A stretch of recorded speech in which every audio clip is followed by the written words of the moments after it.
Hello students, class 11 biology chapter 5 पुष्प के बारे में चर्चा चल रही थी। पुष्प के दो भागों बाह्य दलपुंज और दलपुंज के बारे में आपको मैंने पिछले वीडियो में बताया था। तो बाह्य दलपुंज और दलपुंज पुष्प के सहायक अंग होते हैं, जबकि पुमंग और जायांग पुष्प के मुख्य अंग होते हैं। पुमंग जो होते हैं वो पुष्प का नर भाग होता है। ये जो पुमंग है वो पुष्प का नर भाग होता है, पुष्प का नर जननांग होता है, जनन अंग होता है। जबकि इस पुष्प का नर जननांग होता है तो क्या होता है? पुमंग। पुमंग पुष्प का नर जननांग है और पुमंग की इकाई को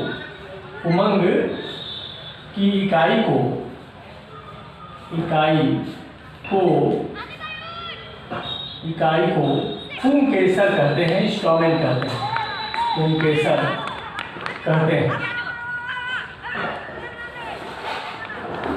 पुमंग की इकाई को पुंकेसर कहते हैं और ये पुंकेसर की संरचना आप देखेंगे तो इसमें 3 भाग होते हैं। ऊपर संयोजी, ये बीच में संयोजी होते हैं और ये परागकोश होते हैं और पराग पिंड होते हैं कह लीजिए। ये 2 इसमें पराग एंथरलोब होते हैं, एक ही साइड में एक ही साइड में, और एक नीचे होता है पुतंतु जो स्टार्क लाइक होता है, जो वृंतनुमा होता है। ये पुष्प के 3 भाग, पुमंग के 3 भाग है, संयोजी कनेक्टिव, परागकोश एंथरलोब और ये पुतंतु फिलामेंट। ये तीनों भाग मिलकर के पुंकेसर का निर्माण करते हैं। ये जो पराग पिंड होता है 2 होते हैं, 2 लोब होते हैं और प्रत्येक लोब में 2 कोष होता है। इस प्रकार से पुंकेसर में कितने कोष हो जाते हैं? तो पुंकेसर में 4 पराग कोष पाए जाते हैं, पराग कोष पाए जाते हैं। अब ये पराग कोष की संख्या कोई पूछे कि एक पराग कण में पुंकेसर में कितने पराग कोष होते हैं, तो 4 होते हैं, यानी चतुर्कोष्ठी होता है, टेट्रा एंथर होते हैं। तो चतुर परागकोश में 4 परागकोश होते हैं। इस परागकोश में क्या बनते हैं? परागकण बनते हैं, जिसको पोलन ग्रेन कहते हैं, परागकण कहते हैं। तो ये तो हुआ उस पुमंग की संरचना। अब ये पुमंग, कुछ ऐसे भी पुमंग होते हैं जो बंध होते हैं, बंध माने स्टेराइल होते हैं, अर्थात उसमें परागकण नहीं बनते हैं। तो ऐसे पुंकेसर को स्टेमिनोड कहते हैं, ऐसे पुंकेसर को स्टेमिनोड कहते हैं जिसमें परागकण नहीं बनते हैं। अब आप देखें तो ये विभिन्न टर्म हैं जो पुंकेसर के संदर्भ में आते हैं, बहुत ही महत्वपूर्ण है। एक एक करके देखते हैं। दल लग्न, इपिपिटेरस कहते हैं। दल लग्न का मतलब यह होता है कि जब पुंकेसर दल पुंज से जुड़े होते हैं तो ऐसे पुंकेसर को या ऐसे दल पुंज को हम क्या कहते हैं? पुंकेसर को दल लग्न कहते हैं। परिदल लग्न किसे कहते हैं? कि जो दलपुंज है और बाह्य दलपुंज है, दोनों जब आपस में जुड़ते हैं तो परिदलपुंज बनाते हैं। तो ये परिदलपुंज से जब पुंकेसर जुड़ा रहेगा तो उसे हम कहेंगे परिदल लग्न। एक देखिए एक संगी का मतलब कि अगर पुंकेसर, जितने भी पुंकेसर हैं, कई पुंकेसर हैं और एक ही समूह में पाए जाते हैं, जैसे गुड़हल में होता है, तो उसको हम क्या कहते हैं कि पुंकेसर एक ही समूह में पाया जाता है, तो क्या है? एक संगी पुंकेसर है। लेकिन अगर पुंकेसर, जितने भी पुंकेसर हैं वो 2 समूहों में पाए जाते हैं तो उसको कहते हैं, पुंकेसर 2 समूह में पाए जाते हैं, उसको कहते हैं द्विसंगी। जैसे यहाँ देखें द्विसंगी है। अब ऐसा क्या होता है कि जो मटर होता है तो मटर में 10 पुंकेसर होते हैं, लेकिन 10 पुंकेसर में एक पुंकेसर अलग होता है और 9 पुंकेसर एक साथ होते हैं। तो ऐसे क्या कहते हैं इसको? हम इसको उदाहरण में कहते हैं कि यह क्या है? द्विसंगी है। ये गुड़हल है जिसमें पुंकेसर एक ही समूह पाए जाते हैं, उसे कहेंगे बहुसंगी। फिर बहुसंगी का मतलब है कि पुंकेसर कई समूहों में पाए जाते हैं। तो जब पुंकेसर कई समूहों में पाए जाते हैं तो ऐसे पुंकेसर को हम कहते हैं कि ये पुंकेसर बहुसंगी है। फिर आगे आप देखें कि आधार लग्न है कि पृष्ठ लग्न है कि मुक्त डोली है कि एडनेट है। इसका मतलब क्या है?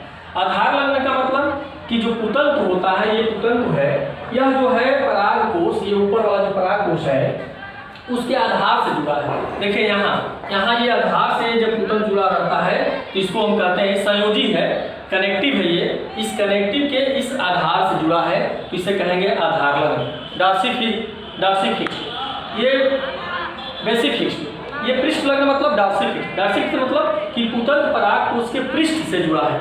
देखो ये संयोजी है कनेक्टिव और इसके पीठ से ये जुड़ा होता है जब पुतंत, तो उसे कहते हैं हम कि पृष्ठ लग्न पुंकेसर है। मुक्त डोली का मतलब क्या है कि ये देखें ये भी पृष्ठ से जुड़ा है लेकिन केवल एक बिंदु से जुड़ा है, यानी इस संयोजी जो कनेक्टिव है उसके एक जगह पृष्ठ से जुड़ा है पुतंत, और इस तरह के पुतंत को कहते हैं पुंकेसर को मुक्त डोली। ऐसा पुंकेसर ग्रैमनी कुल में पाया जाता है गेहूं वगैरह में, तो ये इस पुतंत के ऊपर ये हिल डोल सकता है, मुक्त दोलन गति कर सकता है, बहुत ही इंपॉर्टेंट है, जो ग्रैमनी कुल में पाया जाता है, गेहूं वगैरह में पाया जाता है, इसको कहते हैं मुक्त डोली। एक एडनेट होता है। एडनेट पुंकेसर का मतलब होता है कि जो ये पुतंत है ये संयोजी के ऊपर से नीचे तक पृष्ठ पर जुड़ा होता है, तो ऊपर से नीचे तक पृष्ठ पर जुड़ा है तो इसे कहेंगे हम एडनेट कहेंगे। इस प्रकार के पुष्प पुंकेसर को एडनेट पुंकेसर कहते हैं। तो आप पुंकेसर कितने प्रकार के ये हो सकते हैं ये देख लीजिए। अब यहाँ आप देखें एक द्विदीर्घी होता है, एक चतुर्दीर्घी। द्विदीर्घी का मतलब होता है डाइडिनेमस और चतुर्दीर्घी का मतलब है टेट्राडिनेमस। द्विदीर्घी का मतलब है कि पुंकेसर दो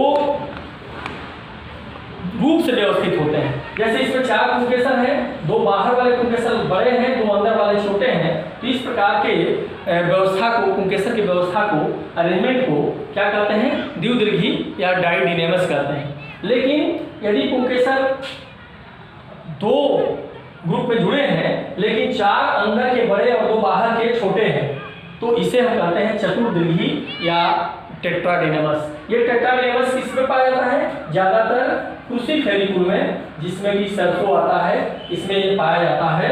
ये उदाहरण है सरसों। चतुर्दीर्घी टेट्राडिनेमस का मतलब होता है कि 2 बाहर के पुंकेसर छोटे और अंदर के 4 पुंकेसर बड़े होते हैं, इसको कहते हैं चतुर्दीर्घी।